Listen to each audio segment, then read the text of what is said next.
Hey everybody, it's Doug Schauf with Remax Oceanside at MakeMaineYourHome.com. In this week's episode, we're going to talk about tenant rights. So let's do this.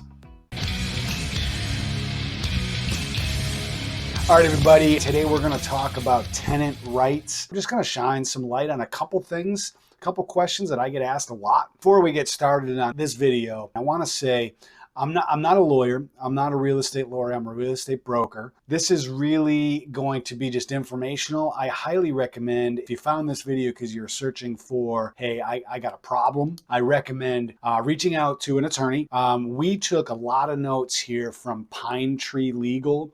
And, I recommend checking them out if you don't have an attorney that you're familiar with. I believe the website is ptla.org.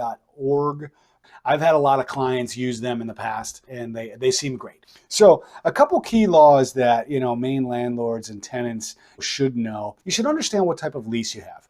Are you month to month? Do you have a year lease? Do you have a 6-month lease? How long is your lease? Or is it month to month? And make sure that you're aware of what kind of lease you're signing. Another thing is there's some mandatory disclosures that landlords should be giving you. In the state of Maine, landlords do have to test the house for radon air. They should be supplying the results of those tests. I believe they also should be disclosing about if there was ever bed bugs in the units, things like that. So make sure you do get disclosures and you're able to review them. Security deposit is another big question that I get a lot. So security deposits are, the landlord should be getting security deposits. They're not supposed to, mingle that with their normal funds. They're supposed to put it aside, not use it, and it's supposed to be set aside for you. They must return it within 30 days after the tenant moves out, or within 21 days if it's an at-will tenancy.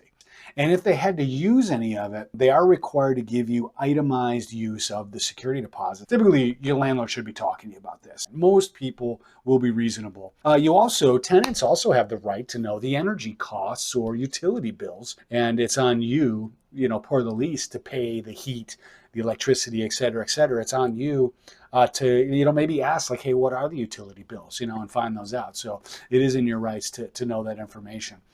If you share rent, if you have a roommate, now the landlord can charge you all the rent if one of your, roommates don't pay. It is illegal for landlords to turn off utilities and change the locks on. So if anything like that has happened to you, it is illegal to do that. A couple other things that I'll throw out there. Here's a big one that I deal with. It is the landlord's right to access the property with 24-hour notice. I guess lastly I'll end up on is, procedure for how landlords must handle abandoned property that's left behind by tenants. If you're a landlord or tenant that maybe have left something back at a building, I would definitely recommend checking this out. I believe there's a certain amount of time that it ends up just being the landlord's stuff. Fair housing rights, of course, no discrimination and all that kind of stuff is enforced the landlord and tenant world. So keep that in mind as well. So anyway, hopefully this was helpful. If you're in a bind and you're watching this because something's going on, I feel for you. Reach out to an attorney. Hopefully this was helpful and maybe shine some light on what you're looking to do.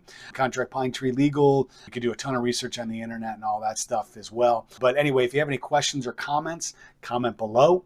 Send me an email. Hit me up on Instagram or Facebook. And remember, if you're going to make Maine your home, you don't have to do it alone. Really good. I'm very glad I took the van for this.